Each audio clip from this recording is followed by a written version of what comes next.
महाशिवरात्रि के पावन अवसर पर बाबा महाकाल की नगरी उज्जैन में सिंधी समाज द्वारा साबूदाना खिचड़ी वितरण कार्यक्रम का आयोजन किया गया। इस कार्यक्रम में उज्जैन के सिंधी समाज द्वारा शहर के इंदौर रोड पर स्थित महामृत्युंजय द्वार पर श्री महाकालेश्वर मंदिर दर्शन करने आने वाले श्रद्धालुओं को साबूदाने की खिचड़ी का प्रसाद वितरित किया गया।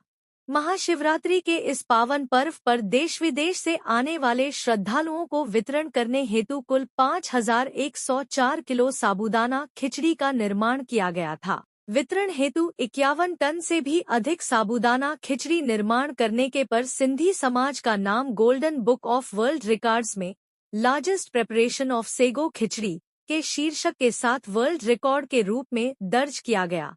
निर्मित साबूदाने की खिचड़ी का वितरण समाज के महिलाओं, पुरुषों और युवाओं द्वारा 44,405 लोगों को किया गया, जिसे golden book of world records द्वारा लार्जेस्ट डिस्ट्रीब्यूशन ऑफ सेगो खिचड़ी के शीर्षक के साथ वर्ल्ड रिकॉर्ड के रूप में दर्ज किया गया।